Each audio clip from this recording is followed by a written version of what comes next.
vamos a ver un poco acerca de aparato digestivo. En el aparato digestivo existen varias patologías. La primera mitad la vamos a ver ahora, la segunda mitad la vamos a ver la próxima semana.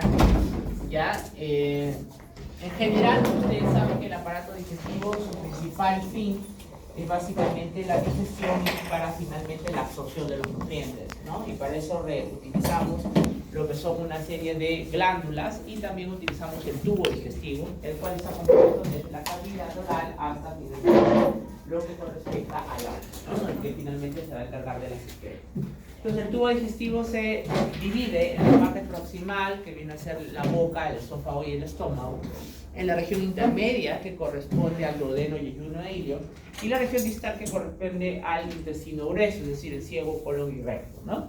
Dentro de los órganos accesorios, como les dije, nosotros tenemos a la disposición del tubo digestivo, donde se van a vertir una serie de secreciones que van a incluir una serie de enzimas que van a servir para degradar los alimentos que consumimos, ¿no? Todo lo que son las proteínas, carbohidratos, lípidos, ácidos nucleicos, requieren de enzimas que hagan cortes sobre ellas para poder cortarlas hasta sus unidades mínimas, que son los monosacáridos, los aminoácidos, los péptidos, ¿no? Que finalmente son los que sí se pueden absorber por el tracto gastrointestinal, ¿no? Entonces, además tenemos otras glándulas, como por ejemplo el hígado, que también sirve para la absorción de las grasas, pero no solamente eso, sino que también es la fábrica metabólica del cuerpo. El hígado es prácticamente el que desarrolla la mayor cantidad de reacciones químicas en el cuerpo, ¿no? Es la fábrica, por eso es indispensable. No se puede vivir sin hígado.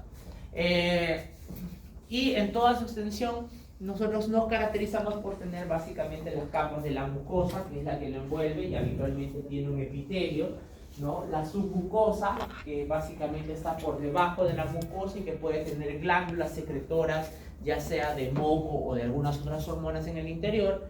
La muscular, ¿no? La muscular, que habitualmente la mayoría del tubo digestivo se caracteriza por tener el llamado cile, ¿no? ¿Qué cosa es el cile? Circular interna, longitudinal externa. Muy bien, esa es la mayoría de todo el tubo digestivo, se caracteriza por eso, exceptuando algunas excepciones. Muy bien.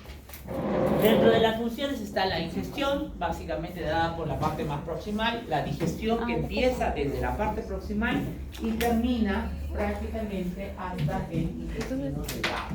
El intestino delgado termina lo que es la digestión, y la absorción de los alimentos empieza ya a partir del intestino delgado, el duodeno, hasta finalmente el colon, porque en el colon terminamos absorbiendo de repente ya no nutrientes, pero terminamos absorbiendo el agua que aún queda por absorber después de todo el intestino delgado. Entonces tenemos un almacenamiento y eliminación de grandes desechos que los vamos a eliminar poco a poco. Dentro de las patologías que involucran el aparato digestivo pueden estar las congénitas, las adquiridas, es decir, aquellas con las que nacen, ya sea por malformaciones congénitas, o las adquiridas que vamos adquiriendo a lo largo de la vida. Entonces, dentro de las manifestaciones comunes, habituales, ¿no? Una de ellas es, por ejemplo, la llamada pérdida del apetito o la hiporexia, ¿no? El apetito está determinado por varios contribuyentes, ¿no? Desde puede ser con la cavidad estomacal, es decir, la plenitud gástrica, el hipotálamo, que es el centro nervioso que regula la plenitud, ¿no? Es decir, quiere decir que regula cuánta hambre tienes, ¿no? Dos, el olfato, porque el olfato puede estimular o suprimir inclusive mediante el olor, ¿no? Por eso tiene algunas olores de algunos alimentos que nos pueden dar hasta ganas de no comerlo totalmente, ¿no? Fármacos que pueden inclusive suprimir el alimento, ¿no? Hay algunos medicamentos que se dan inclusive para el tratamiento de la obesidad para el mismo, ¿no? O condiciones, por ejemplo, una muy frecuentemente que nosotros vemos en los nefrólogos es la uremia. La concentración elevada de los desechos urémicos disminuye la sensibilidad en el hipotálamo de la plenitud o de la sensación del hambre, es decir, de la saciedad. Por eso es que es muy frecuente que los pacientes con insuficiencia renal crónica en etapas más avanzadas se quejan de que tienen todo el tiempo baja de apetito, no quieren comer, ¿no? Factores emocionales, por ejemplo, el temblor, la depresión, la ansiedad, ¿no? Pueden llegar también a producir ello.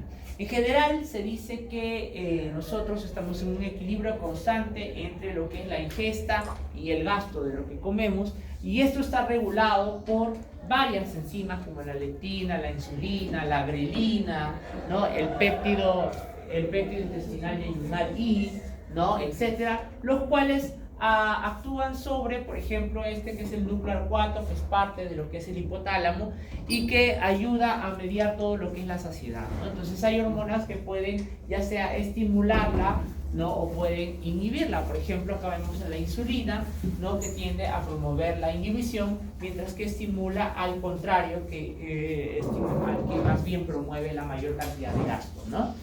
Muy bien. Otras manifestaciones del sistema digestivo es el de las náuseas y los vómitos. Es muy, muy característico. Y las náuseas se caracterizan por la sensación más definida, desagradable, ¿no? con estimulación del centro del vómito. Es decir, las náuseas es la sensación de querer vomitar, mientras que el vómito ya es prácticamente es la efectivización de esas ganas, ¿no? Entonces, la causa más habitual suele ser la distensión del duodeno o la porción proximal del intestino delgado. ¿Cuándo se suele dar? Cuando tenemos a veces plenitud gástrica en exceso. Tenemos, por ejemplo, una gran cantidad de un estómago muy distendido, ¿no? Una cámara gástrica muy distendida por un exceso de comida que hemos consumido, nos va a dar náuseas y podemos llegar a los vómitos, porque va a distender, porque estamos dando una gran mayor cantidad de aporte de bolo alimenticio al duodeno proximal y por lo tanto eso va a generar los estímulos de las náuseas, ¿no? ¿De qué se acompaña? De la activación del sistema nervioso autónomo, sobre todo del parasimpático. Por eso es que se caracteriza por cialorrea. El parasimpático activa mucho lo que es el tracto gastrointestinal, es el que produce el aumento de la motilidad gástrica, el aumento de la secreción de las glándulas del tracto digestivo. Entonces, por lo tanto, una de las causas es cialorrea, vasoconstricción, por eso da palidez, diaforesis, taquicardia, ¿no? Y esto ya más mediado por el simpático más que por el parasimpático. Entonces, por eso tenemos estas manifestaciones. Dentro de la señal de alerta temprana es una señal de alerta temprana, mejor dicho, en el proceso patológico, y el vómito ya es el proceso súbito, que ya es como un reflejo que se da producto de que en realidad es un reflejo que nos ayuda a tratar de defendernos de algún alimento que nos pueda hacer daño, ¿no? Sin embargo, hay otros alimentos o otras circunstancias que no necesariamente son alimentos, pero que pueden llegar a producirlo, gracias a que primero estimulan el reflejo nauseoso y finalmente se ven ejecutados mediante el vómito. Entonces, miren ustedes, este centro del vómito que está en el bulbo raquídeo ya está mediado por varios elementos, por ejemplo, regulados por centros superiores, es decir, por la corteza cerebral, pero también está regulado por el cerebelo, ¿no? También está regulado por un núcleo de los pares craneales, en específico del noveno y el décimo, que se llama el núcleo del tracto solitario, ¿no? Y a su vez está este centro del vómito puede ser ampliamente estimulado por la presencia de un área específica que está en el bulbo raquídeo atrás de la protuberancia, que se llama el área postrema, que se caracteriza porque mediante la eliminación de algunos neurotransmisores, no como por ejemplo la hidroxitriptamina, no puede llegar a producir el estímulo de la zona desencadenante del centro del vómito, ¿no? Es por eso que nosotros a veces dentro de parte de la terapia, para poder disminuir el vómito, podemos utilizar medicamentos que inhiben a ese neurotransmisor, para poder hacer que se desencadene menos la actividad del área postrema y finalmente menor estimulación del centro del vómito. Pero sin embargo quiero que miren también que a estos centros no solamente están mediando el tracto solitario, los centros superiores, sino que también el cerebelo, miren. Y a su vez el cerebelo lleva referencias de, por ejemplo, el oído interno, ¿no? Es decir, de la zona de los huesecillos son el oído medio. Por ejemplo, ¿de qué? ¿De dónde? Del vínculo sacro. Específicamente, ¿de qué cosa? ¿Qué cosa hay en el oído interno? Aparte de la audición. El equilibrio, ¿no? El equilibrio. El que nos dice cómo está la posición de nuestra cabeza con respecto al cuerpo, con respecto al piso, ¿no? Por eso es que, por ejemplo, los mareos te pueden dar vómitos, porque estos, el oído interno, mediante un tríngulo sáculo, pueden básicamente estimular a las secciones del cerebelo que estimulan a su vez al centro de inducción del vómito, ¿no? ¿Qué otras cosas pueden hacerlo? Las aferencias sensitivas, por ejemplo, dolor, olfato, vista. ¿Hacia dónde? Hacia la corteza, porque esos estímulos van directamente hacia las capas de la corteza que regulan ese centro. Otros pueden ser producidos por fármacos, opioides, ¿no? El tramadol, por ejemplo, que se utiliza muchas veces para el dolor muy intenso, provoca muchas náuseas y vómitos. Depende de cada persona, ¿no? Por ejemplo, a mí me das tramadol y vomito en los 2 segundos. No usa tomar tramadol porque me induce un vómito brutal, ¿no? Fármacos citotóxicos, colimiméticos, los glucósidos, la levodopa, la bromicriptina, que son ya medicamentos menos utilizados sobre todo en la parte endocrinológica o de neurología.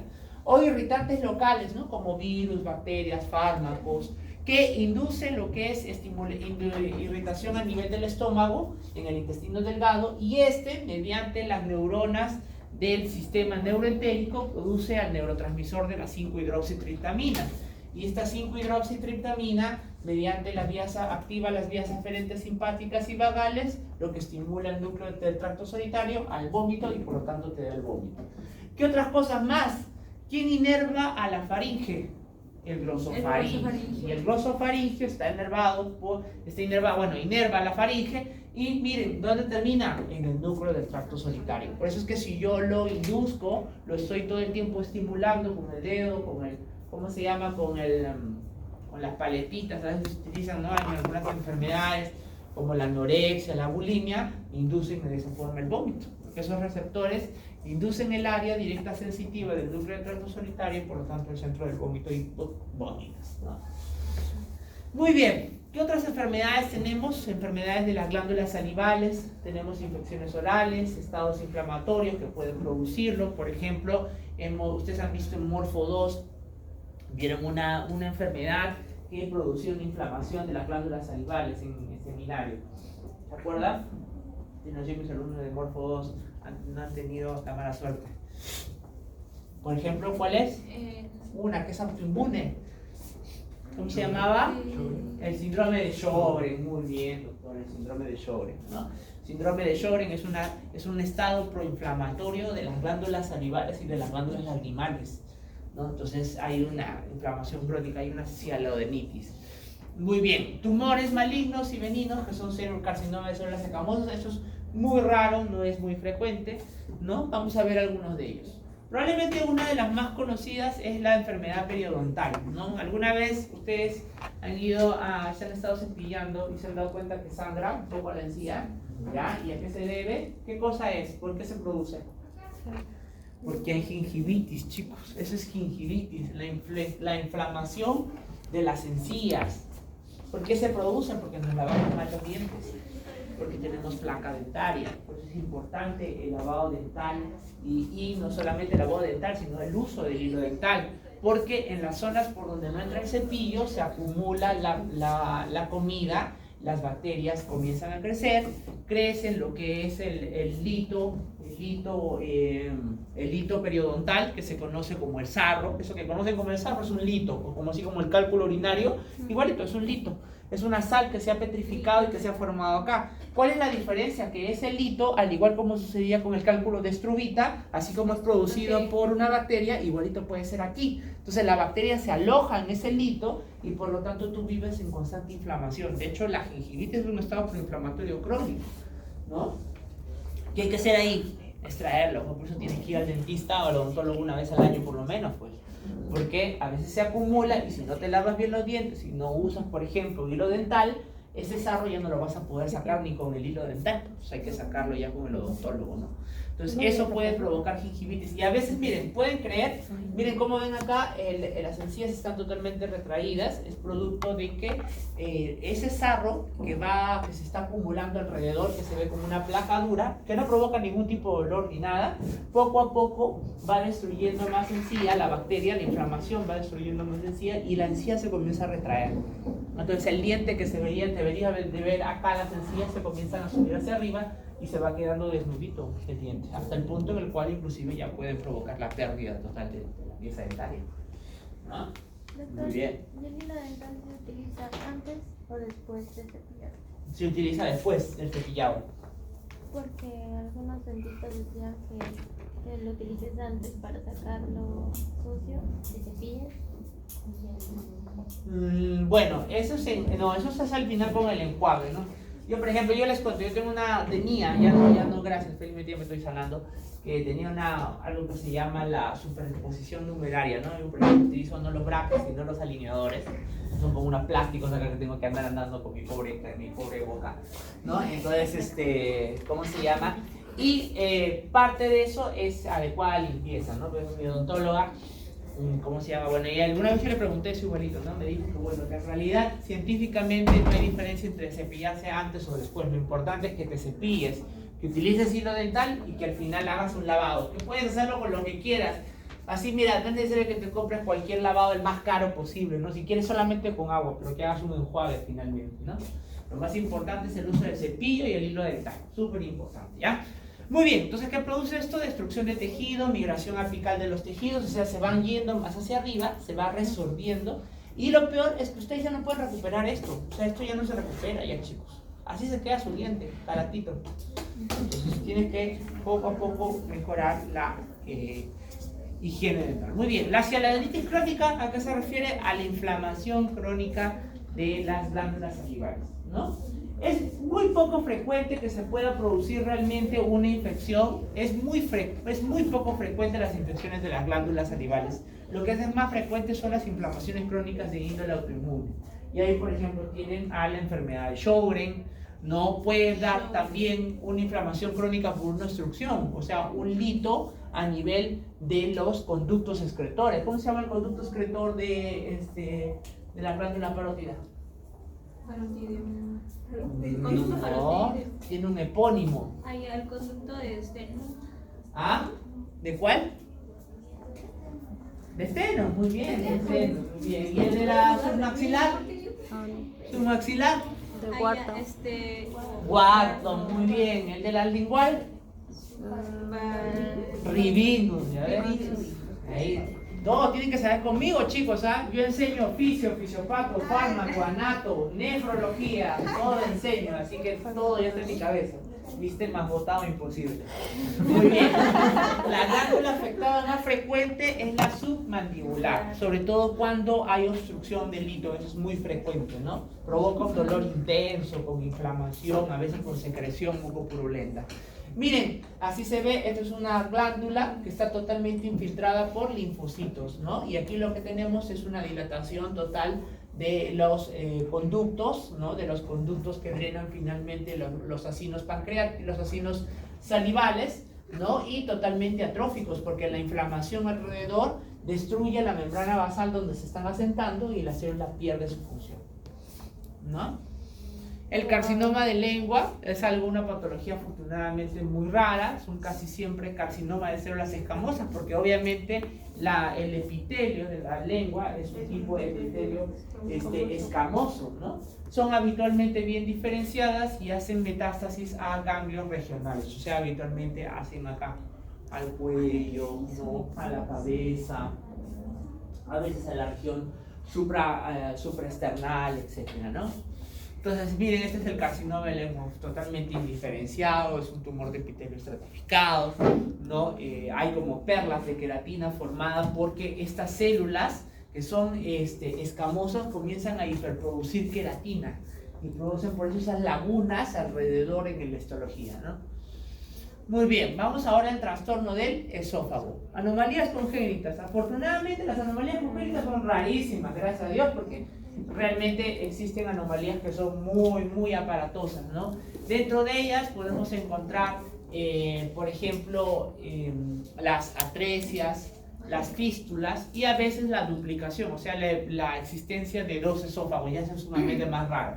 Lo que más tenemos suele ser la atresia, es decir, la no maduración por parte del tubo digestivo esofágico, o la fístula. ¿Qué cosa significa la fístula? La comunicación anómala entre dos vías, que en este caso es la tráquea y el esófago, ¿no? Entonces miren, acá tenemos que estas pueden llegar a producir, por ejemplo, cialorrea espumosa, formación de burbujas alrededor de la nariz, ¿no? Alrededor de la nariz, provocan tos, vómitos, cianosis y dificultad respiratoria, sobre todo ¿cuánto? Con la fístula. ¿Por qué con la fístula? Porque el alimento comienza a pasar no al esófago y al estómago, sino a la vía respiratoria. Eso sucede una aspiración. Esto es alguna emergencia grave que hay que darle solución inmediatamente, porque si no, el niño va a morir, ¿no? Puede morir de una infección respiratoria.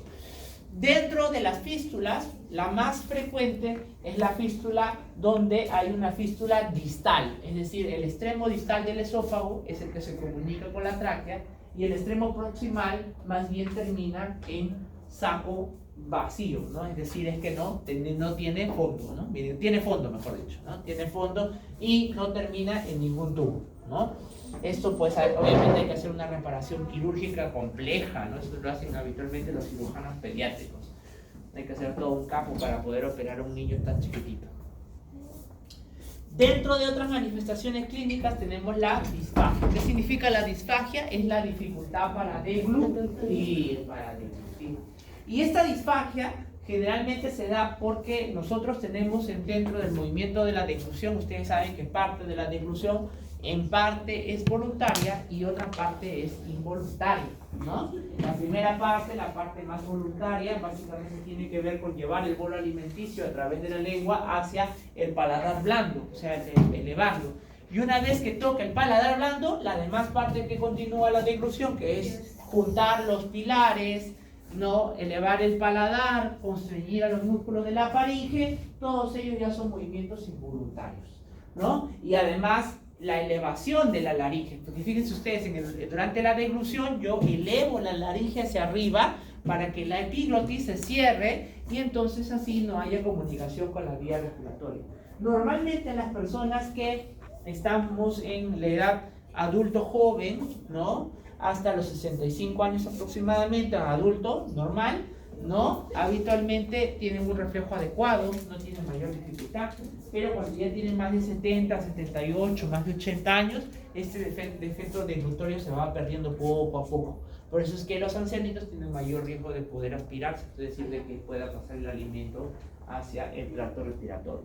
Entonces la disfagia sucede cuando los que deben de trabajar adecuadamente, es decir, pares craneales, no están funcionando adecuadamente y provoca un dolor intenso que puede ser a veces, eso se llama la odinofagia, y puede producirse por el estrechamiento del esófago, por falta de secreción de saliva, porque la falta de secreción de saliva evita o disminuye la lubricación del alimento y por lo tanto raspa el alimento el tracto digestivo, debilidad de las estructuras musculares, esto es bien frecuente, ¿no? Enfermedades degenerativas del sistema nervioso central, que lo que hacen es disminuir la inervación muscular del esófago y por lo tanto si no, el esófago no se contrae, no se va a poder pasar el bolo alimenticio. Porque si bien es cierto, el bolo alimenticio pasa por gravedad, no solo es por gravedad, requiere peristaltismo, ¿no? Afectación en los pares craneales que controlan la deglución, fibrosis de los tejidos, ¿no? Y dentro de la sensación o signos y síntomas tenemos sensación de ahogamiento, tos, sensación anormal de adherencia del alimento o la parte posterior de la faringe. No es el típico que yo estoy tragando y es como que tengo que hacer fuerza para que pase. Y de hecho una causa de eso es la llamada acalasia. ¿Qué cosa es la acalasia? La acalasia es una patología donde yo tengo un aumento del esfínter del tono esofágico inferior, el esfínter esofágico inferior. Ese aumento del tono del esfínter esofágico inferior hace que haya un estrechamiento por parte del mismo y cuando el alimento debe de pasar hasta llegar finalmente al cardias, no se dilata. Y al no dilatarse por completo, por lo tanto el alimento pasa con dificultad o no pasa. Les explico. Las ondas peristálticas primarias, ¿ustedes recuerdan el esófago? ¿No? El esófago tiene dos tipos de ondas peristálticas, hasta tres mejor dicho. Las primarias, las secundarias y las patológicas siempre las terciarias. Ya, las primarias son básicamente la primera que se da después del reflejo de la deglución. Cuando tú deglutes, automáticamente ese potencial de acción se transmite a la musculatura del esófago y el esófago produce una onda peristáltica hasta que llegas al cardio. Si es que por algún motivo el alimento no termina de pasar por completo, automáticamente cuando llega a la parte inferior se desencadena arriba otra onda de 1, 2 y 3 ondas peristálticas, dependiendo de cuántas son las que requiero, que se llaman las secundarias, ¿no? Entonces, ¿qué pasa en el paciente con acalasia? Tenemos un aumento de las ondas peristálticas del tipo secundaria, porque tenemos que el alimento no pasa después. Es más, ¿por qué es que pasa directamente el cardias habitualmente después de una onda peristáltica? Porque hay un reflejo en el cual cuando la onda peristáltica llega hacia la región distal del esófago, el cardias produce dilatación para poder recepcionar el alimento, ¿no? Y hay más bien, la onda peristáltica llega hasta antes del esfínter esofágico inferior. Cuando llega al esfínter esofágico inferior, el esfínter esofágico inferior debe de abrirse. ¿Qué pasa en la acalasia? Eso no pasa. Y el esfínter esofágico inferior está constantemente contraído porque hay un aumento en el tono muscular, ¿no? Ya sea por una acción mayor de los niveles de acetilcolina, ¿no? Muy bien, hay una pérdida inhibitoria de los que inhiben a la acetilcolina, por lo tanto hay un aumento de la excitación por parte de la acetilcolina. ¿Quiénes inhiben a la acetilcolina? Por ejemplo, el óxido nítrico. Pero en la acalasia hay una pérdida de los mecanismos que inhiben a esa sinapsis de la acetilcolina y por lo tanto todo el tiempo está contraído, ¿no? ¿A qué se refiere? Hay una ausencia de peristalsis 2/3 distales, ¿no? ¿Por qué? Porque todo el tono distal está contraído y solamente hacia arriba hay un aumento del peristaltismo. Hay relajación incompleta del esfínter esofágico inferior, hay una presión en reposo del esfínter esofágico inferior de más de 45 milímetros de mercurio y la presión del esófago totalmente basal se comienza a elevar de manera permanente, ¿no? Muy bien, entonces pueden llegar a tener cierto grado de complicación en el cual, si es que está muy tonificado, el esófago que está por arriba, que todavía se relaja, tiene que recibir demasiado alimento y se comienza a dilatar. Algo parecido como sucede en las cavidades cardíacas, ¿no? Y producto de eso, el esófago se dilata, se distiende y aumenta en su tamaño. ¿Eso cómo lo podemos verificar? Mediante una prueba que se llama el esófago varitado. Y mira cómo se ve. Yo le hago tomar bario al paciente y puedo ver totalmente un esófago, miren, el extremo distal totalmente diminuto y la luz del esófago de arriba totalmente distendido. Parece una bolsa grande, mal formada, ¿no? Y así no debería de ser. El esófago normalmente tiene una luz muy pequeñita, ¿no? Hay diferentes signos y síntomas: disfagia, dificultad, dolor torácico, y algunos dicen que cierto riesgo de cáncer de esófago. Hay una degeneración neuronal inhibitoria. Acuérdense de los nervios que producen ¿cómo se llama? El óxido nítrico, ¿no? Sin embargo, pueden haber otras causas que producen acalasia. ¿Qué otras cosas pueden producirla? Por ejemplo, la infección. Aquí en el Perú, una de las más frecuentes es la enfermedad de Chagas, ¿no? La enfermedad de Chagas, porque esa infección parasitaria produce una inflamación, en específico con destrucción de las neuronas que están implicadas en el control inhibitorio del esfínter esofágico inferior. Entonces produce una de las manifestaciones más tardías de la enfermedad de Chagas, es la acalasia, ¿no? La neuropatía autonómica diabética, más rara. La amiloidosis, también súper rara. Síndrome de Down o fenotipo Down, el síndrome de Algren y el VHS1, ¿no? Muy bien. Listo, ovidio sincitial, muy bien. Sin esto, el esófago varitado, ¿cómo se llama esto? Se llama el signo del cola de ratón, ¿no? Esto se llama así. Esto de acá es un esófago varitado. ¿Qué es eso? Yo le hago tomar al paciente una sustancia que cuando le tomo los rayos X, capta los rayos X, por eso se ve blanco, igual que el hueso. El hueso es radiopaco porque puede captar los rayos X y por eso se ve blanco, ¿no? Y eso se llama... esa sustancia de contrastes es habitualmente bario, por eso se llama esófago varitado, ¿no? Entonces ahí se le hace eso y cuando le encuentras eso que se llama el signo de la cola de ratón es acalasia, ¿no? Hay dos típicos, otra vez dije, la idiopática, que es la que no se sabe completamente la causa, solamente se sabe que hay una degeneración de las neuronas inhibitorias del tracto esofágico, ¿no? Que inhibe el esfínter esofágico inferior, y la chagásica, que es producida por el trypanosoma cruzi, ¿no? La anatomía patológica es prácticamente la misma, mientras que la chagásica es generalizada, porque no solamente produce problemas a nivel del esófago, sino también provoca cardiopatía dilatada, ¿no? Provoca también megacolon, megauréter, atonía gástrica, ¿no? Muy bien, miopatía, fundoplicadura, varias cositas hay de parte del tratamiento. Esa parte no la vamos a ver mucho. Divertículos, ¿qué cosas son los divertículos? Es la dilatación por parte del tracto esofágico. Y dentro de esa dilatación tenemos al divertículo de Zenker, que es un divertículo que se da por encima del músculo cricofaringeo, ya aquí, y que el divertículo de Zenker habitualmente se da en la zona donde los músculos constrictores de la faringe están dejando a la intemperie solamente al músculo esofágico. Es una zona, es como decir, ¿se acuerdan ustedes cuando hablaban en anato de hernia? Que la hernia es como una dilatación producto de un punto débil anatómico, es decir, un punto donde han disminuido el número de capas y por eso se dilata, ¿no? Ya, igual sucede en el divertículo. En el caso del de Zenker, es la zona justo donde los músculos constrictores de la faringe terminan de respaldar por detrás al esófago y dejan libre un pequeño rombo de músculo nomás de esófago que ante una debilidad anatómica congénita pueden desarrollar un divertículo, ¿no? Muy bien. Hay otros que pueden desarrollarse por tracción, por ejemplo, para adenopatías, cicatrices, o epinéfrico, que esos ya son más raros, sumamente raros, ¿no? Los divertículos más frecuentes del esófago es el divertículo de Zenker. Además, les cuento que es el más preguntado en las preguntas del ENAM, del ENARF. Ya no sé cuántas veces lo pregunto, todo el tiempo preguntan lo mismo, ¿no? Muy bien. Siempre son amigos viejitos, pues siempre. Síndrome de Mallory-Weiss. Hasta ahora, los mismos viejitos de la ENAM son así desde que yo era estudiante de medicina. No sé por qué le siguen preguntando cosas a los alumnos a veces que no les van a servir de mucho.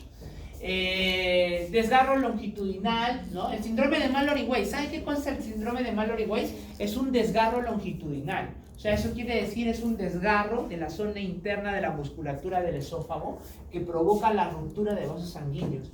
Se produce generalmente después de una emesis, o sea, de un vómito profuso. Por eso el síndrome de Mallory-Weiss habitualmente tiene que ver con el alcoholismo crónico después de un periodo de vómitos, ¿no? Entonces está vomitando, está con alcoholismo y de repente arcadas y se desgarra la musculatura longitudinal del esófago y entra en una hemorragia digestiva alta. Donde también está determinado que puede producirse, ya eso es más raro, en la gestación, ¿no? Ustedes saben, en los primeros periodos hay unos náuseas y vómitos brutales. Muy bien. Relajación inadecuada del esfínter esofágico inferior durante el vómito y por lo tanto hay una distensión y desgarro en el momento de la expulsión, ¿no? Muy bien. La hernia hiatal. A ver, esta de acá, miren chicos, esta de acá, primero vamos a recordar un poquito de anato. Esto es el esófago, esto se supone que es el cardias y finalmente es el fundus gástrico, ¿no? Entonces ustedes se acuerdan que el fundus hace una angulatura, ¿no? Hace una angulatura a nivel del cardias porque cuando el estómago está lleno, ya, el fundus se empuja hacia arriba y hace que comprima al cardias y por lo tanto al esfínter esofágico inferior. Entonces, ¿para qué sirve? Para ayuda al esfínter esofágico inferior a evitar el reflujo, es decir, que regrese el contenido de acá hacia acá. Eso es una válvula, pero es una válvula fisiológica, porque sucede porque hay un desplazamiento del fondo. ¿Cómo se llama esa válvula? Tiene un nombre, un epónimo. ¿Cómo se llama? ¿Ah? ¿Cómo se llama esa válvula? De Jubara, esa se llama la válvula de Jubara. Ya ves, ya les he dicho, ustedes tienen mala suerte, les ha tocado que enseña fisiopato, anato, química, bioquímica, todo. En mi vida de docente he enseñado casi varios cursos. ¿Ya? Muy bien. Entonces esa válvula de Jubara es importante para evitar que el alimento regrese, ¿no? Entonces, ¿qué pasa si yo por algún motivo agarro el esófago y lo jalo hacia arriba y me sale con un poco de fundus y el cardias? Desnaturalizo la organización de la válvula de Jubara. Por lo tanto, el esfínter esofágico inferior ya no es ya no es totalmente competente para evitar el reflujo gastroesofágico. Por eso la hernia hiatal es causa de reflujo gastroesofágico. ¿Ya? Pero es causa de reflujo gastroesofágico. Miren, acá tenemos una salida de parte del estómago por el hiato esofágico, ¿no? Hay otras hernias hiatales, sí, miren, con tubérculos, con dilataciones, miren, sale con fundus los dos a la vez, ¿no? Se dilata por una parte, ya esto es más raro, ¿no? Es más complicado, que salga con intestino delgado, ya más mala suerte tendrías que ser ahí todavía, ¿no? Muy bien, ¿qué tenemos ahí? Acidez y eructos. ¿Por qué tenemos acidez y eructos? Dolor en el pecho y dolor en abdomen. ¿Por qué lo tenemos? Por el reflujo, pues, por el reflujo. El estómago comienza a regresar el alimento hacia el esófago y el esófago no está preparado para contener la acidez tan grande del estómago. Es un entorno básico, pero muy básico, muy poco básico, no es tan básico como el del páncreas. Entonces no está preparado para recibir ese pH. ¿Ya? Muy bien. Esofagitis. ¿Qué son las esofagitis? Es la inflamación de la mucosa esofágica, ¿no? Y ahí tenemos varias etiologías que lo pueden producir. La esofagitis herpética, ¿no? Hay otra que es la esofagitis candidiásica, que imagínense que aquí esté lleno totalmente de hongos, de cándida albicans, ¿no? Eso puede pasar a veces en los inmunosuprimidos, en el paciente con ¿cómo se llama? Con VIH, ¿no? Infección por VIH. Y asimismo también puede suceder una esofagitis herpética, o sea que el virus del herpes no solamente invada la piel y por lo tanto provoca las vesículas que has visto normalmente en el herpes zóster, sino imagínate que esas vesículas las tengas adentro de tu pobre mucosa gástrica, ¿no? Entonces tú ves un líquido, unas placas amarillentas con morfología variable, elevadas, a veces sangrantes, ¿no? Y lesiones ulceradas que son muy dolorosas. Por eso una de las cosas de las que se caracteriza mucho la esofagitis es la disfagia. Le duele para comer. Pasa el alimento y te duele horrible. Doctor, ¿alguna vez has visto? No, yo soy nefrólogo, no veo estas cosas. No, sí hemos visto, todos vemos porque todo se ve en el hospital de Almenara. Porque nosotros a veces tratamos pacientes con lupus y los lupus son inmunosuprimidos y una complicación que mi paciente, dicho sea de paso, ¿no? ¿Qué hizo? Fue una esofagitis herpética, la pobre chica, ¿no? Le dimos tratamiento para mejorar el lupus, pero dentro de los efectos adversos del medicamento está la mayor infección. Y justo ella hizo una infección por herpes generalizada, toda la piel de herpes y encima el esófago también, hasta le dio herpes de la córnea, pobrecita la chica. Pero gracias a Dios salió, ¿no? Muy bien, reflujo gastroesofágico o ERG, enfermedad por reflujo gastroesofágico. Es una enfermedad relativamente frecuente en la cual alude al desplazamiento retrógrado del contenido gástrico hacia el esófago, ¿no? En el cual básicamente este entorno no está preparado para recibir ese contenido. Recuerden que, y eso lo hemos visto en morfo, ¿no? Hemos visto el estómago puede llegar a tener un pH en 0,2. ¿Saben cuánto es 0,2 de pH? Es una cantidad enorme de hidrogeniones, es un ácido muy fuerte. Entonces, ese pH no está acostumbrado el esófago y no está preparado para recibirlo. Producto de eso, se va a irritar el esófago y por eso fácilmente llega inclusive hasta arriba. El paciente con reflujo gastroesofágico, ¿de qué se queja? De una manifestación que se llama la pirosis. ¿Qué significa la pirosis? Es el dolor retroesternal tipo quemazón o urente. Es el paciente que te dice, doctor, me duele detrás del pecho, pero como que me arde, me quema, así como si fuera gastritis, pero detrás del pecho, ¿no? Eso es la pirosis. ¿Qué más provoca? ¿No? Algo típico es que suele aliviarse con la posición en sedente. ¿Por qué? Porque al estar sentado, el contenido no pasa tan fácilmente por la gravedad. ¿Con qué empeora? Cuando se acuesta, pues, porque cuando se acuesta por gravedad, el reflujo es mayor todavía. Muy bien, hay regurgitación. Otra cosa, hematemesis, ya esto es más grave, ¿no? Hematemesis es sangrado por la boca, ¿no? Ya eso es más grave. Otra cosa que es frecuente en el ERG es la enfermedad periodontal. ¿Por qué? Porque el ácido puede llegar hasta la boca. y en la boca generarse la adenitis crónica con hipoproducción de saliva. Y al hacer eso, estás cambiando el ambiente total de las bacterias de la boca. Favoreces el crecimiento bacteriano periodontal y por eso es que es muy frecuente que el paciente con ERGE se queje de, aparte de gingivitis, halitosis, ¿no? O sea, mal olor de la boca, ¿no? El mal olor de la boca habitualmente es por gingivitis. Muy bien. Hematemesis, tendencia a desarrollar esófago de Barrett. Ustedes ya hemos visto que era el esófago de Barrett. ¿Se acuerdan qué era el esófago de Barrett? El cambio de epitelio. Era, muy bien. ¿Cómo se llama eso? Metaplasia. Muy bien, una metaplasia. Claro, porque como tú todo el tiempo estás exponiendo al epitelio del esófago, el cual no está acostumbrado a ello, el esófago comienza a hacer un cambio transitorio de epitelio, de ser epitelial estratificado a ser un epitelio de tipo glandular, ¿no? Para intentar poder con toda la carga de ácido que le das. En niños se dan de 0 a 3 meses, se presenta al menos un episodio, es menos común a los 8 meses y se clasifican por regurgitación y desnutrición, esofagitis y problemas respiratorios ya más raros. El reflujo puede llegar inclusive a producir cambios, lesión de cuerdas vocales, o sea, lesión de laringe, ya eso es más raro, ¿no? Ya cuando llegamos a algo más complicado.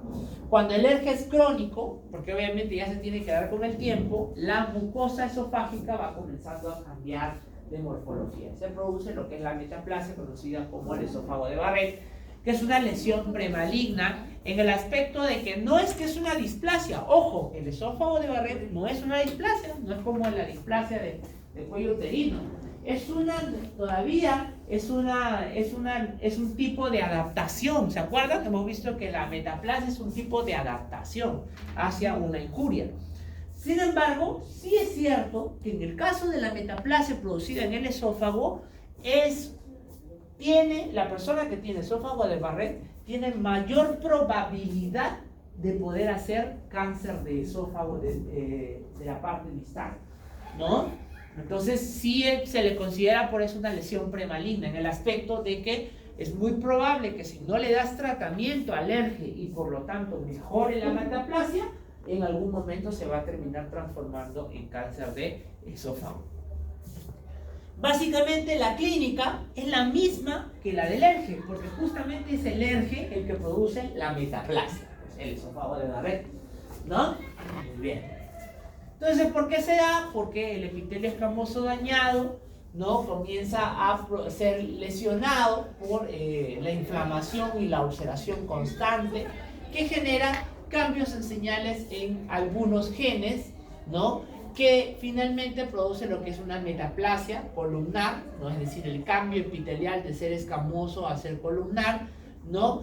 Y miren ustedes, si yo cambio luego este pH, ¿no? Regreso otra vuelta a lo normal, pues puedo simplemente tener una metaplasia benigna y simplemente no tener progresión de la enfermedad.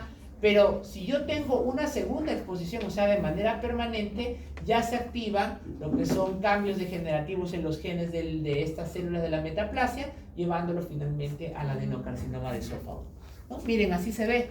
Esto se le llama la línea Z. ¿Qué cosa es la línea Z? La línea Z es el punto de mucosa donde yo puedo ver que se cambia el epitelio de ser escamoso a ser columnar. Entonces, ¿qué pasa en la metaplasia? La línea Z se desplaza de lo que debería de estar más o menos a 40 centímetros por encima de la arcada dentaria superior, comienza a subir y está a 38, 35. Eso quiere decir que comienza a cambiar más arriba el epitelio, ¿no? Comienza a cambiar cada día más arriba. Listo. Gastritis. ¿Quién no conoce la gastritis? A todos nos da gastritis, ¿no? Peor si eres estudiante de medicina, ¿no? Y peor. ¿Y por qué peor? Porque no comes a tus horas, ¿no? Encima tienes un profesor estresante, que empieza el examen en punto, que es un botado, ¿no? Entonces, y encima todavía haces lo que él te ha dicho que hasta el cansancio no debes hacer. ¿Qué cosa? Fumar, pues, tabaco, porque la gastritis también es exacerbada por el tabaco. Entonces, todo eso te ayuda a dar gastritis. Pero La gastritis puede ser crónica o puede ser aguda. En el caso de la agudeza, es un proceso inflamatorio transitorio que puede estar acompañado a veces por vómitos, o sea, emesis, dolor, a veces hemorragia y ulceración. ¿Cuándo a veces se puede dar? Generalmente hay un evento desencadenante anómalo. Por ejemplo, el consumo de AINES. ¿Por qué el consumo de AINES? ¿Quién me dice por qué el consumo de AINES puede dar gastritis? Estimula la Morfo 2. ¿Cuáles son las hormonas inhibitorias? ¿Cuáles son las hormonas inhibitorias de la secreción de bomba de protones encargada de producir ácido clorhídrico? ¿Ah? No, la gastrina es estimulador, al contrario. No. Las La histamina y las ¿qué? ¿Por ahí han dicho? Prostaglandina. La prostaglandina, chicos. ¿Qué hacen los AINES? Inhibe a la ciclooxigenasa, que inhibe la producción de prostaglandina. Por eso los AINES producen gastritis. Sobre todo cuando los tomas en dosis muy altas, ¿no? Doctor, estaba jugando fútbol, me caí, me dolió. Y como yo ya casi soy médico, mentira, voy en segundo año de medicina, recién estoy aprendiendo a cambiarme los pañales en medicina, pero ya me creo autosuficiente, agarro y Voltaren encima, 2, 3 ketorolacos de 60, pa. Claro, te pasó el dolor, pero en la noche seguramente estás con pirosis, emesis, dolor, y en el peor de los casos puede ser hasta hemorragia digestiva. ¿Por qué? Porque estás inhibiendo a la prostaglandina, que es un factor protector para evitar que se produzcan demasiadas bombas de protones, ¿no? Muy bien. ¿Qué más? Los corticoides. Entonces, bien típico, a veces por eso dice, yo me enojo con los médicos que utilizan el corticoide. ¿Te duele la garganta? Tómate prednisona de 50, al toque te va a pasar. Claro, de todas maneras te va a pasar, pero no sabes todo lo que te está pasando también aparte con el uso de corticoides en grandes dosis. El corticoide induce a la mayor producción no solamente de bomba de protones, sino también induce a la producción de pepsinógeno, por lo tanto de la producción de pepsina. Entonces mayor secreción de ácido gástrico, ¿no? El cortisol, por eso es que inclusive puede haber, ustedes saben que en la sepsis, que es una inflamación severa por un germen en la sangre, ¿cierto? La inflamación puede ser tan severa que puede inducir el estrés, tanto induce la hormona del cortisol, induce una gastritis, puede producirse, pues, le llaman la gastritis o las úlceras del paciente crítico, le dicen, ¿no? Imagínense, tanto cortisol hay en sangre por el estado tan estresante en el que vive el paciente que puedes producir una úlcera, ¿no? Muy bien. El alcohol, el tabaco, infecciones, estrés, isquemia, traumatismo, gastrectomías, todos ellos pueden producir una gastritis crónica, ¿no? ¿Cuáles son? Miren, ¿qué es lo que sucede realmente en la gastritis? Número uno, hay una inflamación constante por parte del epitelio, que normalmente, miren, es así, es cilíndrico, ciliado y tiene glándulas. Pero, ¿por qué la célula? A ver, la célula que produce el ácido gástrico normalmente produce un ácido gástrico sumamente ácido con un pH, hemos dicho, en 0.2, o sea, pH debe tener una cantidad enorme de hidrogeniones, ¿ya? Entonces, ¿la célula del epitelio gástrico puede vivir a ese pH o no? ¿Ustedes qué dicen? Sí, es cierto, claro, porque si lo producen, ¿sí o no? ¿Eh? ¡No! ¿Por qué caen? ¡No! Ninguna célula de tu cuerpo vive a ese pH. Si tú induces a alguna célula de tu cuerpo, tú lo expresas a ese pH, muere. No. Entonces pregunta, ¿por qué es que nosotros producimos ácido? ¿Cómo hacemos? ¿Por qué el estómago no se derrite en pedazos? Porque hay Pero, o sea, la secreción ¿Por de el ácido no es moco? para transformar. por la secreción del moco. Era por otra cosa. Ya. Y eso no es No, pues pero aparte, el pH por sí solo, aparte de la pepsina y pepsinógeno, podría degradar la célula. Por la secreción. ¿Quién sabe por qué? ¿Por la protección del moco? Muy bien, doctora, eso es. Nuestro estómago es inteligente, no es un paparulo. ¿Qué es lo que hace? Agarra, ¿no?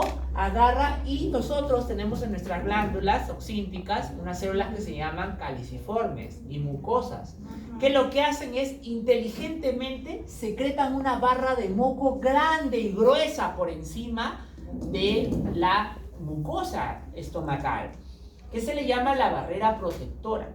Tiene una gran cantidad de bicarbonato y moco. Entonces, la secreción de ácido es mediante poros creados por estas glándulas para que drenen hacia arriba del moco, no hacia abajo. Por lo tanto, tus células no están en contacto con el ácido normalmente. Si no, se derriten, ¿no? Entonces, ¿qué pasa? Que hay circunstancias que disminuyen esa producción de ese moco. ¿Quiénes disminuyen la producción del moco? Uno, el AINE mismo. Aparte de producir más ácido, lo que hace es inhibir la producción de moco por la parte de las células caliciformes.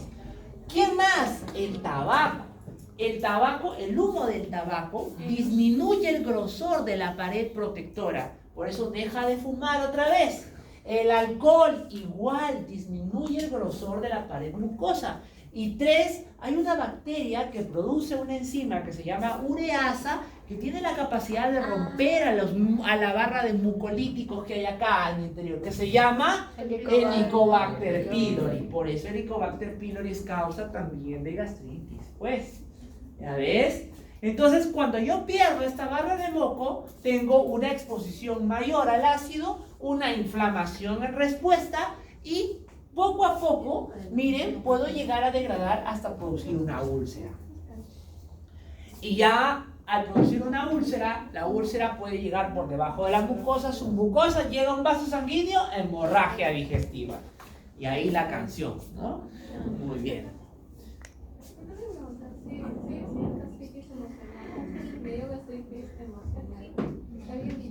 No, no existe la gastritis emocional. Lo que sí existe es que los estados de estrés aumenten normalmente a una persona que tenga gastritis crónica. Sí es cierto que un estado de ansiedad o emocional te puede aumentar. ¿Por qué?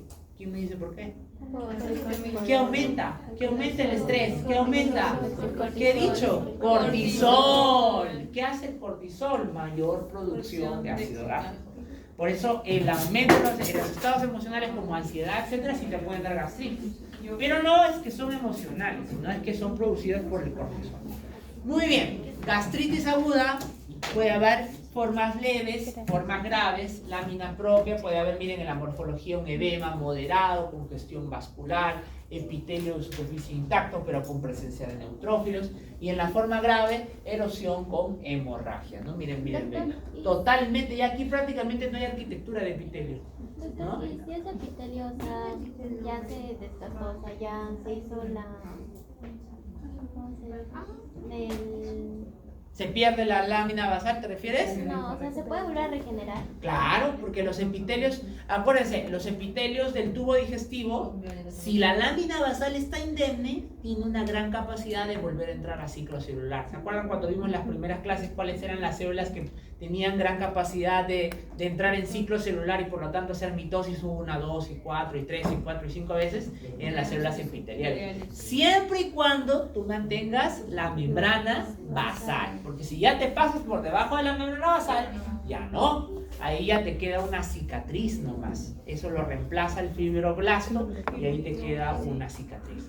Por eso es que a veces cuando uno tiene una hemorragia, por ejemplo, ya no queda igualito el estómago, ¿no? Ya queda como una cicatriz. Una hemorragia gástrica. ¿Ah? ¿Cómo puedes saber si es que tienes una hemorragia gástrica? La hemorragia digestiva. Bueno, la hemorragia digestiva, eso lo vamos a ver en la próxima clase, pero la hemorragia digestiva, uno puede dar hematemesis, o sea, botas, vómitos con sangre, o dos, como es alta habitualmente y si no es en gran cantidad, termina yendo por el tracto gastrointestinal y se produce algo que se llama la melena, es decir, la producción de las heces negras como la brea, pero no marrones, no oscuras, negra como la brea, así igualito que mi pantalón, negro como la brea, pastoso, maloliente y además con borde sanguinolento. ¿No? ¿Por qué se produce eso? Porque durante el tracto gastrointestinal hay una oxidación del grupo M. Entonces tú ves que el paciente viene porque se queja porque uno, está pálido como el papel, dos, está con taquicardia, producto de una hemorragia, y tres, te dice que hace deposiciones negras como la brea, ¿no? Está 2 o 3 días. ¿Qué hizo? Uy, hemorragia digestiva. Ahí tienes que ponerle diferentes medicamentos y llamar al gastro para que entre con su endoscopio para buscar dónde está sangrando. Muy bien. Gastritis crónica, ¿no? Se caracteriza por la ausencia de lesiones macroscopias. Aquí más hay una inflamación crónica. ¿Cuándo sucede? Cuando yo tengo varios estímulos que disminuyen mi barrera, pero que son lentos, progresivos, ¿no? ¿Cuál es el problema de la gastritis crónica? Que a la larga puede provocar algo que se llama la atrofia. ¿Por qué? Porque miren, la inflamación va produciendo en algún momento la pérdida de la lámina basal y por lo tanto el epitelio se va atrofiando. Ya, si yo ya pierdo la lámina basal, se atrofia, pues ya no puedo crear más glándulas. Entonces hay cicatrices, etc., ¿no? Muy bien, ¿no? Y hay que recordar que además el estómago, en esas glándulas inclusive tenemos una célula que produce al factor intrínseco, ¿no? Por eso es que es causa de que a veces te dé anemia también. ¿Por qué? Porque el factor intrínseco sirve para la absorción de la vitamina B12. Muy bien. Por eso es que la gastritis atrófica, que es una complicación de la gastritis crónica, ¿no? Te pueda dar anemia. ¿Alguien va a preguntar algo por ahí? No. Muy bien. Entonces miren, gastritis crónica te puede dar por Helicobacter pylori, puede ser por aterosclerosis, puede ser por enfermedades hematológicas, como por ferropenia, por déficit de cobalamina, y está asociado en cierto grado a cáncer de colon, pero eso es muy raro. ¿Qué enfermedades digestivas da? La dispepsia, ¿no? ¿Qué es la dispepsia? ¿Alguien sabe qué es la dispepsia? ¿Ah? ¿De qué? No, dispepsia. ¿Qué cosa es la dispepsia? Es el disconfort a nivel del epigastrio, ¿no? El disconfort gástrico que le dicen, que es la sensación de llenura o plenitud gástrica antes de tiempo, ¿no? Úlcera péptica, ¿no? Que es la ulceración. El cáncer gástrico, muy poco frecuente, y el cáncer de colon, un poquito más frecuente que inclusive el mismo cáncer de gástrico. Muy bien, Helicobacter pylori suele ser la causa más frecuente, ¿no? Ahora, el Helicobacter pylori es un bacilo gram negativo, ¿no? Tiene un papel en esta patogénesis, da náuseas, vómitos, dolor en epigastrio, hipocloridia, puede desarrollar a veces cáncer gástrico, ¿no? ¿Qué es lo que hace el Helicobacter pylori? Como les dije, el Helicobacter pylori produce una enzima que lo que hace es degradar al moco, llegando luego hasta el epitelio gástrico. Pero una vez que llega al epitelio gástrico, lo invade, ingresa e induce la activación del macrófago, que llama a mayor cantidad de células de la inmunidad adaptativa, haciendo por eso que cuando hay gastritis crónica, tú puedes ver un infiltrado linfocitario por debajo. ¿Dónde está la hemorragia crónica? Está por acá. Ya está, mira. ¿Ves? Todo esto que tú ves acá son linfocitos. Los linfocitos no son comunes que en gran cantidad tengan debajo del epitelio gástrico. ¿Por qué hay? Por el Helicobacter pylori. Que miren, acá están. Estas puntas chiquititas que ven acá. ¿Tiene una manera de controlar al Helicobacter pylori? Sí, se recibe tratamiento antibiótico doble con amoxicilina y claritromicina, ¿no? Se puede utilizar, pero es fácilmente reinfectable porque el Helicobacter pylori casi siempre está en varios alimentos. Entonces, por eso es importante el lavado de manos, etc. O sea, la persona que tiene Helicobacter pylori se puede volver a reinfectar, ¿no? Entonces, por eso es importante el lavado de manos, otra vez todo, no comer en cualquier lugar para que no te vuelvas a reinfectar por el Helicobacter pylori. Muy bien, entonces eso es y produce, ¿no? Inclusive el reclutamiento de células de la inmunidad adaptativa, como el caso de los neutrófilos. Entonces, miren, acá pueden ver totalmente infiltrado por células de la inmunidad.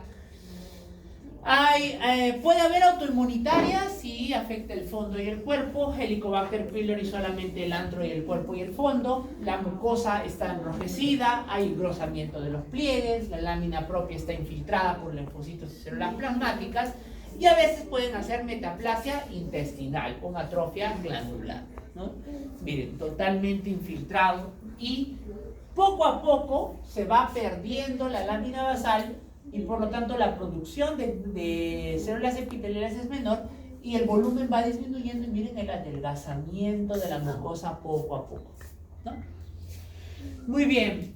Autoinmunitaria, puede haber autoinmune, o sea, gastritis autoinmune, si lo hay, no es frecuente, es menos del 10% de los casos, ¿no? Se limita al cuerpo y al fondo, generalmente son anticuerpos contra componentes de las células parietales, está relacionada a enfermedades autoinmunes como la tiroiditis de Hashimoto, que es una enfermedad que produce hipotiroidismo, ¿no? La enfermedad de Addison, que es una enfermedad que provoca hipocortisolismo, ¿no? La enfermedad de Graves, que es el hipertiroidismo y luego hipotiroidismo.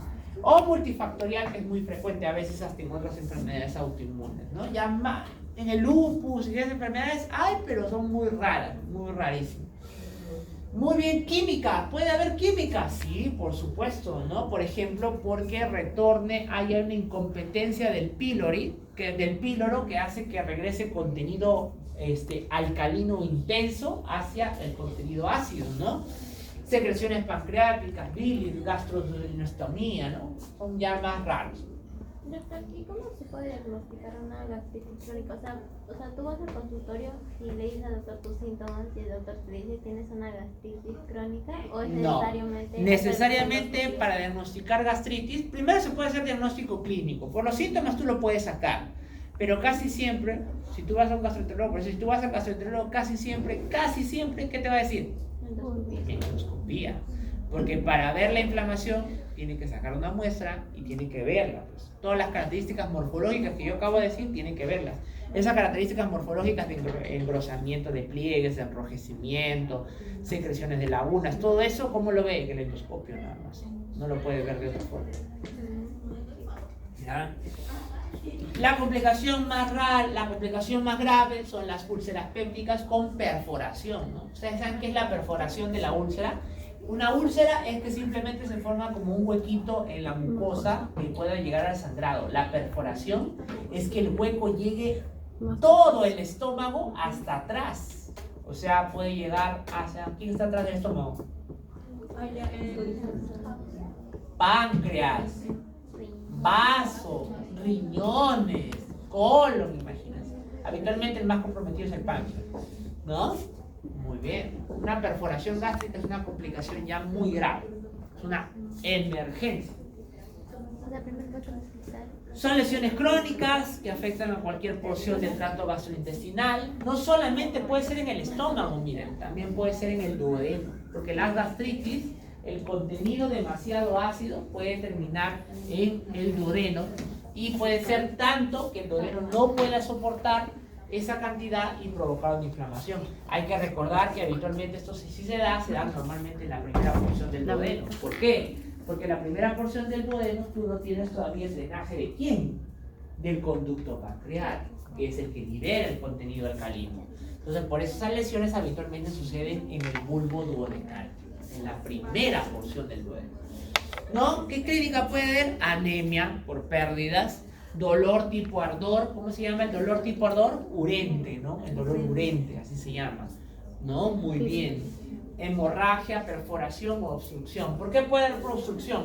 Imagínense que acá ustedes tengan una úlcera y luego se repare, pero cuando se repara, si hay una lesión demasiado grande y profusa por debajo de la lámina basal, se va a cicatrizar, ¿no? Con fibrosis. ¿Qué pasa? Hace una fibrosis en anillo. Y una complicación más rara de la úlcera péptica es la obstrucción intestinal, producto de una cicatrización anómala.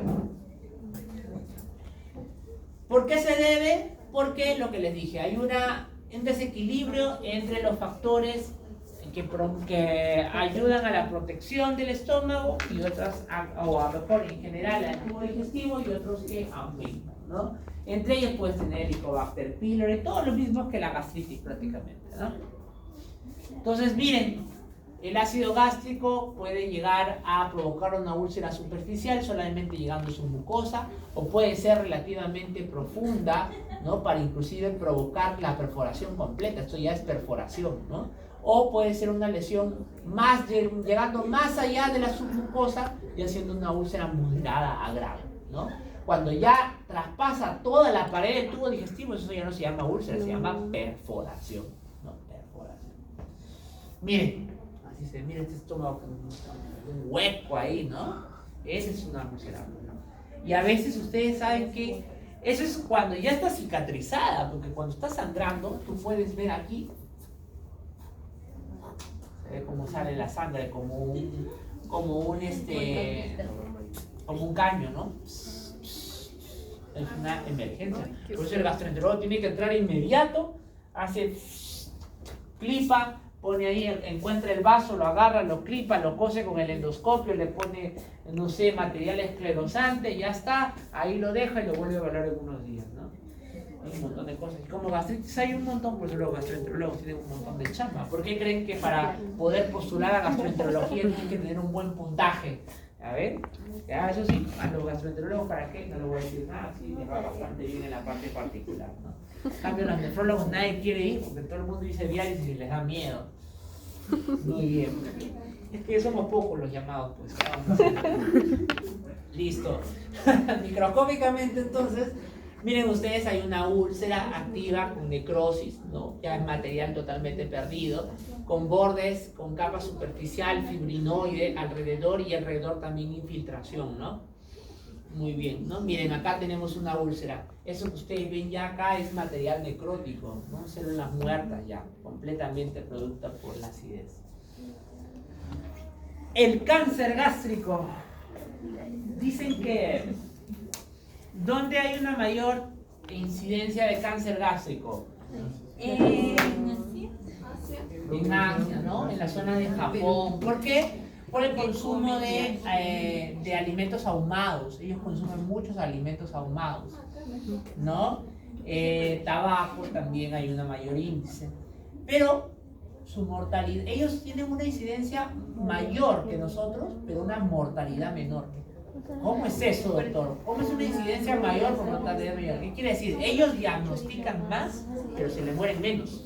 Nosotros diagnosticamos menos, pero se mueren todos.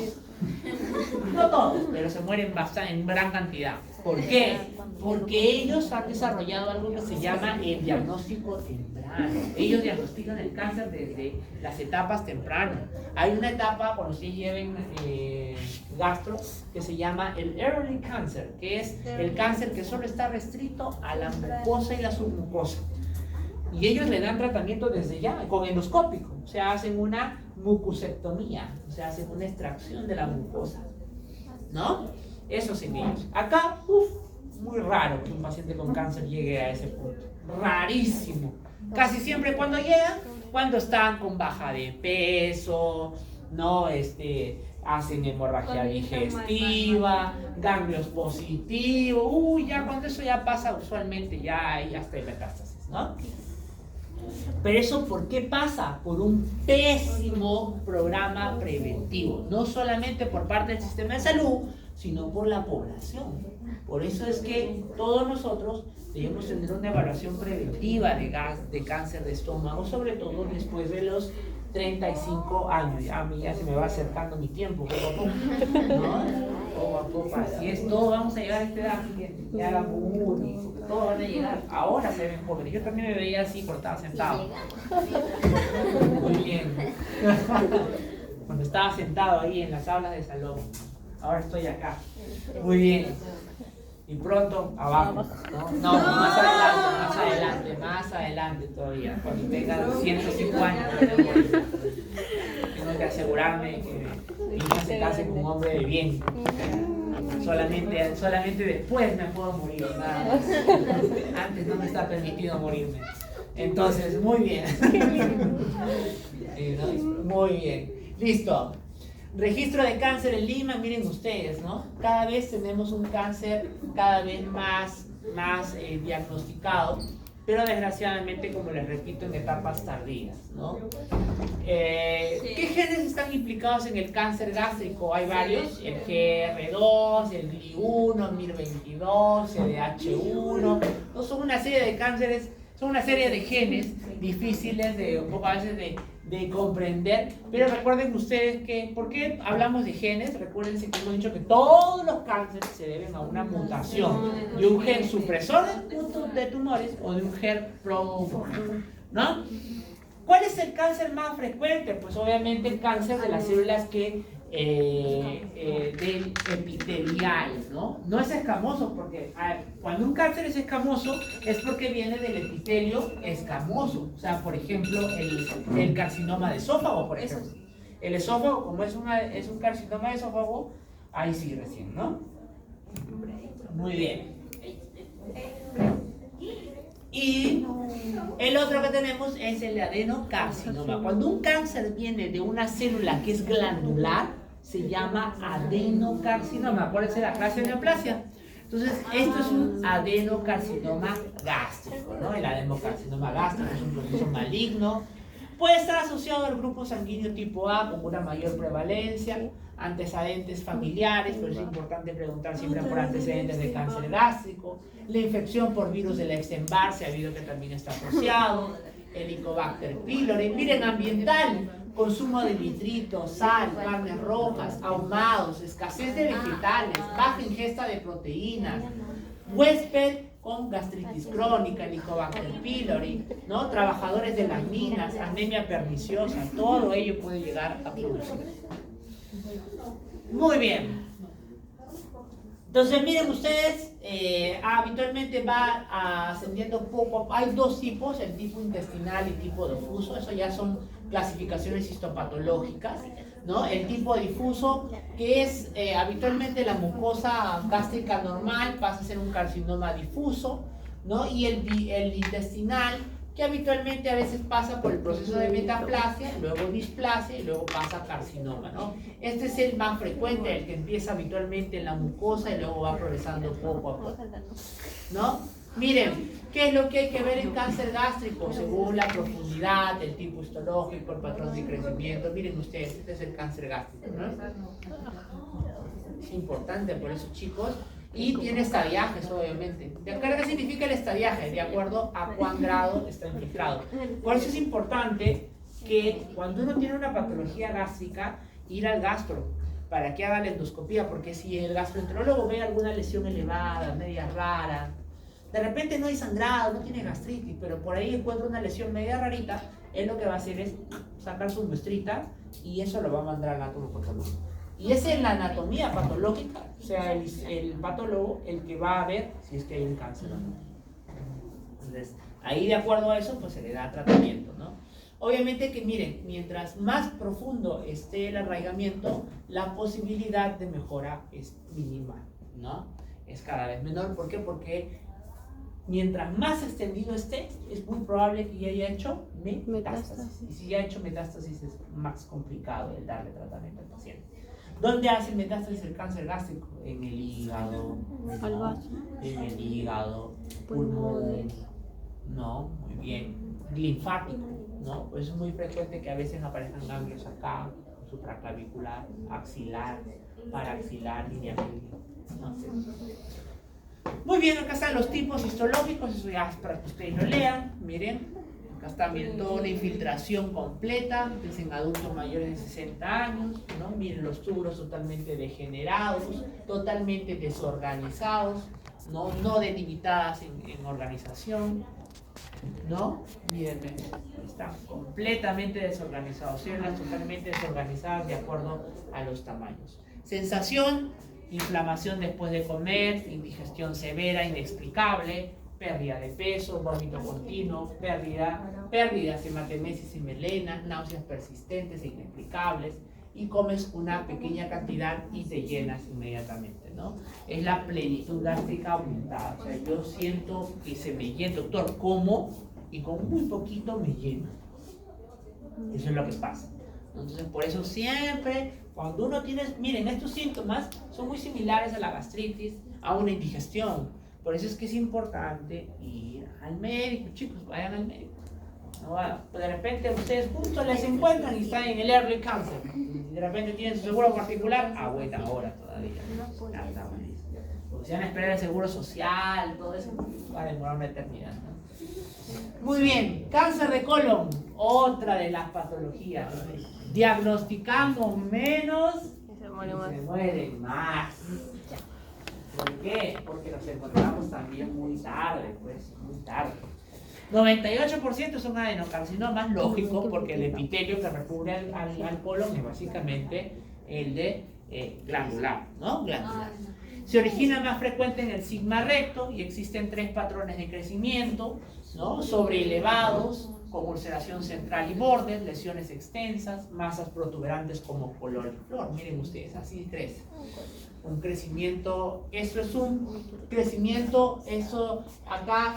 ¿Cuál es la diferencia entre un crecimiento normal y crecimiento en riesgo? Es anomalías en la metilación, de inactivación de genes. ¿Qué significa todo esto que está acá? Significa que este epitelio que está acá, en la constitución genética de su material genético, encuentra metilación de los alelos producto de los protoncogenes.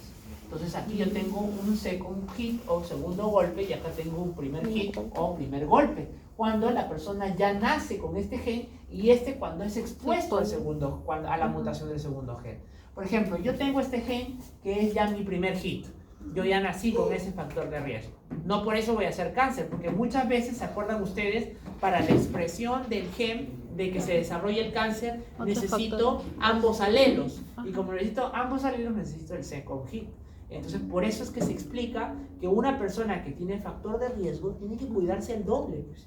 Si tú tienes antecedente familiar de cáncer, entonces es inexplicable que estés con tabaco, alcohol excesivo, no comas verduras. ¿Por qué? Porque tú solito te estás produciendo el second hit y estás haciendo la probabilidad de que llegas a esto. Ya la mutación del broncogen y por lo tanto la producción de una masa colariforme que va creciendo, infiltrando poco a poco, ¿no? Puede ser cerrado, Cecil, o puede ser el carcinoma, que es ya totalmente invasivo, ¿no? Muy bien, acá están los patrones habituales de neoplasias colorectales. Miren ustedes, poliposis familiar adenomatosa, cáncer colorectal hereditario no polipósico. Por eso es importante que cuando hay un pólipo en colon, el gastro también saca su muestra y se lo lleva para ver que no sea un cáncer, porque de repente tú tienes alguna de las mutaciones en tu agente familiar, que tienes alguna producción de poliposis familiar que te es un factor de riesgo a cáncer. Y en esos casos hay que hacerte seguimiento porque tu riesgo de cáncer es más alto comparado a una persona que no. Que sería bonito que en algún momento todos nosotros podamos acceder a poder hacer un estudio genético, ¿no? Y todos estos genes que ya sabemos, poder algún día hacerlo. Se estima que en algún momento será. ¿Cuándo será? De repente su generación lo verá, no creo que la mía, ¿no? Pero probablemente su generación, ojalá que sí, que en algún momento cuando nazcamos podríamos nacer ya con un mapeo genético y saber si nosotros tenemos alguna mutación que nos predispone, ¿no? Mientras tanto, no seas tonto y no te expongas al segundo hit, ¿ya? Entonces, si ya sabes que podrías tener el primer hit, no tú le des el segundo hit, pues, ¿no? Muy bien. Diarrea, estreñimiento, hemorragia, anemia, ¿no? Puede dar. Generalmente no es muy sintomático. Lo que más produce el cáncer de colon, cuando es muy grande, ya provoca problemas de heces filiformes. O sea, por ejemplo, heces que salen como en un grosor mucho menor, ¿no? Salen en vez. Ustedes han visto cómo son las consistencias de las heces. Imagino que ven en tu taza de baño. Han visto que tiene un grosor. ¿Por qué se ríen? Por Dios. O sea, que usted se pasa. Por favor, ya, bueno, en fin. Ya noche. Algunos han comenzado a hacer emesis ahorita. Han inducido el vómito algunos ya. Bueno. Ustedes miren, para hacer un paréntesis, ¿no? Mi papá no es médico, pero me es muy preocupado. Estábamos comiendo, cenando, y decía, hijo, por eso tienes que ver todo lo que hagas. Come bien, come verduras, porque eso hace que las heces se formen. Y yo, papá, por favor, estamos comiendo. Así, me imagino. Así, pero es importante saberlo, pues, chicos. Miren, siempre es importante ver, aunque sean nuestras heces. ¿Por qué? Porque, por ejemplo, si las heces salen en un grosor muy delgado, como si fuera un hilo, no un hilo, pero ¿cómo voy a decirlo? Como si fuera un fideo, ¿no? O como por ejemplo ¿cómo puedo decir? Como un chisito, ya igualito, así en ese grosor, ¿no? Eso no es normal, ¿no? Habitualmente las heces son más gruesas, ¿cierto?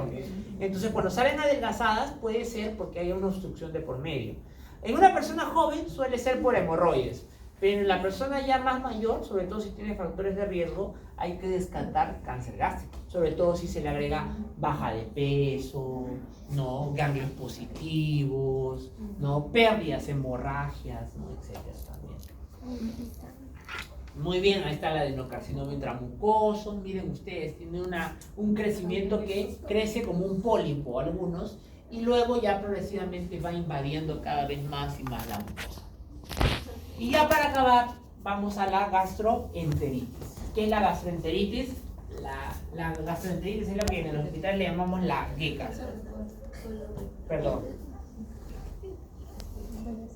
Ya, esto nosotros le llamamos la diarrea, pero el término clínico es la gastroenteritis. O a veces le decimos la gastroenterocolitis, ¿no? GECA le decimos en el hospital, ¿no? Es la inflamación del tracto intestinal, que puede deberse con diarrea aguda, vómitos, dolor abdominal, ¿no? Puede ser causado por virus como el rotavirus, norovirus, adenovirus, astrovirus, enterovirus, ¿no? Pero aquí lo más importante que recuerden es que la gastroenterocolitis en un 80%, chicos, es producido por virus. Acuérdense en su cabeza, virus. Es más frecuente que el virus. No sé si lo hacen porque quieren aprender o porque me están cochineando. Sí, yo creo que me están troleando, ¿ah? Ya, bueno, en fin. Ya, por eso tengo que ser más malo. Ya. Las bacterias pueden haber, pero ¿por qué es importante? Porque así como yo les hablé de la infección urinaria, les dije que era muy frecuente que los médicos le daban tratamiento antibiótico a la infección urinaria solo con un examen positivo y el paciente no tenía nada. Es muy frecuente tener una diarrea e ir al farmacéutico a tomar ciprofloxacino, ponerte ceftriaxona, ponerte un montón de antibióticos, encima que ni siquiera cubren esta bacteria, lo que es peor, ¿no? O sea, porque le aplican a todo y ninguna mata a ninguna de estas. Entonces, pero para que veas, es lo más frecuente es una diarrea viral. Por eso, cuando uno tiene una gastroenteritis, lo primero que se hace, ¿qué cosa es? Examen de gases. Hidratación, eso es lo primero. Antes que ponerte a pensar que qué antibiótico le voy a dar, que si le voy a dar enterogermina, que ampolla, que qué laboratorio voy a buscar, lo primero es toma agua, eso es lo que tienes que hacer. Porque, ¿por qué te provoca molestias la gastroenteritis? Por la pérdida de agua. Lo más grave de una diarrea es la deshidratación. Entonces, es lo primero que tienes que combatir. Entonces, por lo tanto, virus. ¿Hay alguna pastilla que conozcan para los virus? Para adenovirus, rotavirus, norovirus. ¿Hay algún antibiótico? No existe. Tienes que decirle a la persona, tranquilízate. El virus dura 7 a 10 días. Pero las manifestaciones van a mejorar seguramente a partir del 7º día. ¿Voy a seguir teniendo diarrea? Seguramente que sí. Tienes que tomar agua nada más. ¿Ya?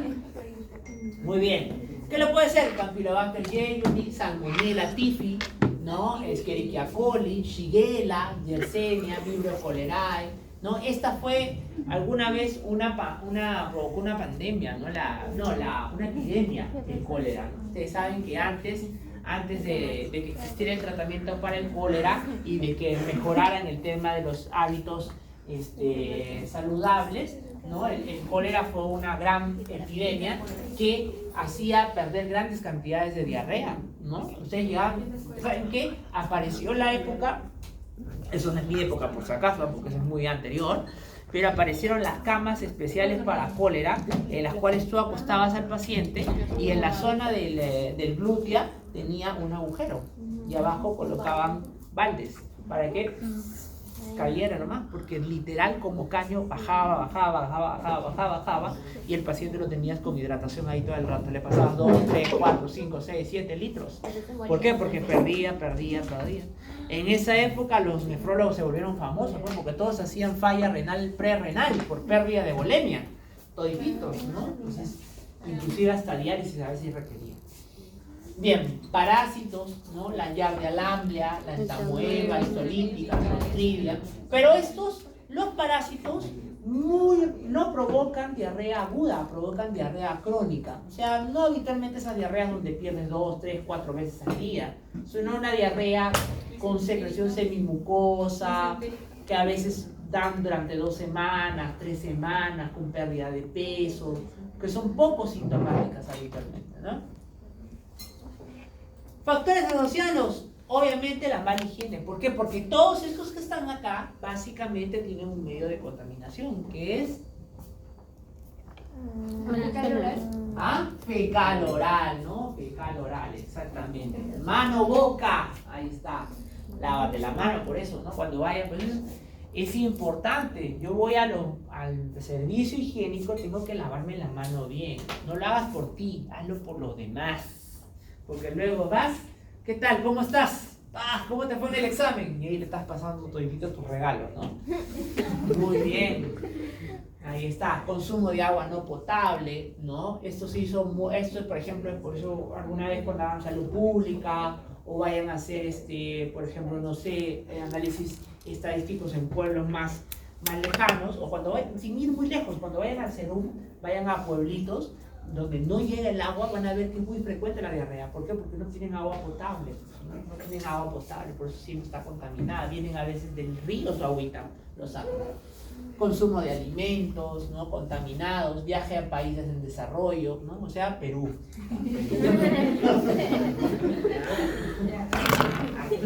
Pronto vamos a ser casi cerca ya a la India, vamos a ser casi en desarrollo ya sin ir muy lejos, ¿no? Yo tenía estaba rotello en Argentina y un amigo quería venir, vino unos días y vio y ¿cómo se llama? Y pasó por polvos, por Caquetá y dijo, por Dios, parece la India, decía, ¿no? Porque ¿qué es esto? Decía, porque todo esto estaba pues todos con carretillas y todo, le digo, no, así es, lo que pasa es que las culturas son diferentes, ¿no? Muy bien. Acá están los agentes etiológicos, ¿no? Etiológicos, miren, ahí están virus, rotavirus, normovirus, E. coli, vibrio cólera. Ahora, pregunta, ¿dónde es más frecuente lo viral? ¿En el niño, en el adulto, en el anciano? En todos los grupos etarios, en todos.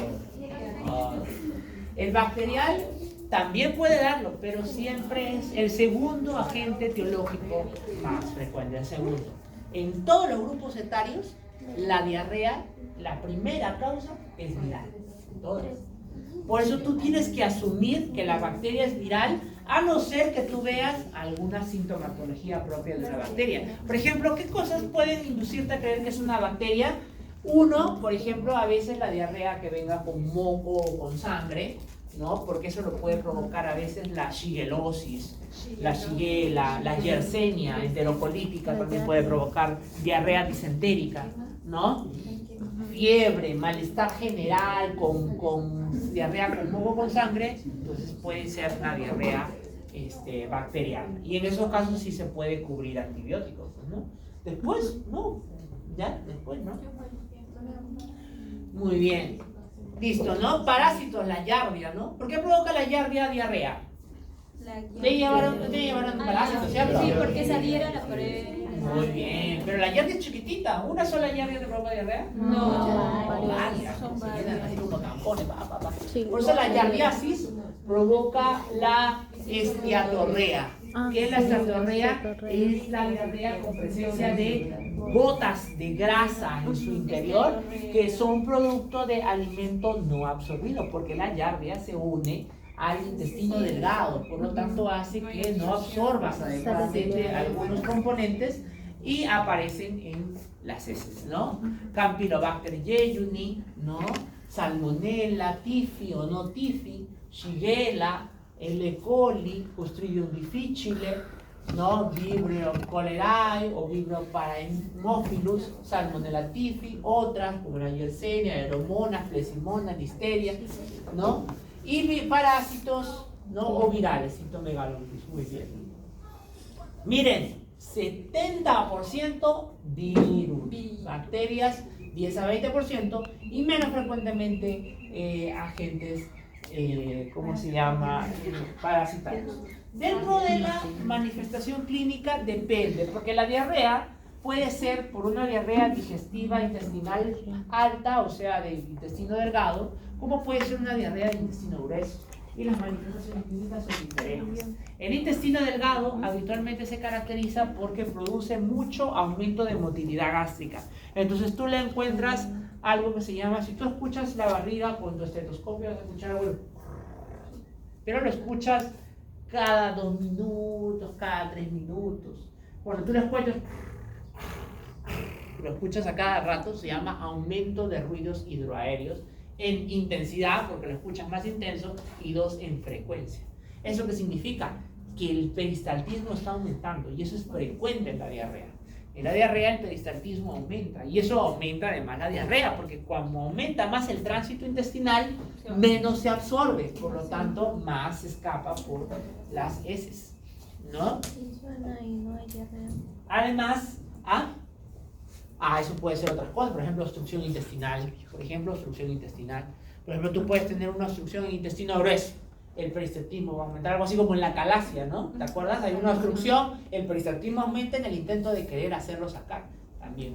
Por eso no solamente la diarrea, como tú dices, puede producir el aumento del peristaltismo. Muy bien. Y dependiendo de qué produzca la diarrea, hay algunas que producen algunas toxinas o enterotoxinas que hacen que haya una hipersecreción de moco. Entonces la diarrea produce moco, ¿no? Y aumento de secreción de líquidos gastrointestinales. Por eso es que se puede llegar a perder, recuerden, grandes cantidades de agua. Mira, fíjense, nosotros producimos en el tracto gastrointestinal aproximadamente 9 litros de secreción al día. Nuestro plasma tiene más o menos solo 5 litros. O sea, ¿te imaginas qué pasaría si no lo reabsorbemos los 7.5 litros que habitualmente reabsorbemos por el tubo digestivo delgado?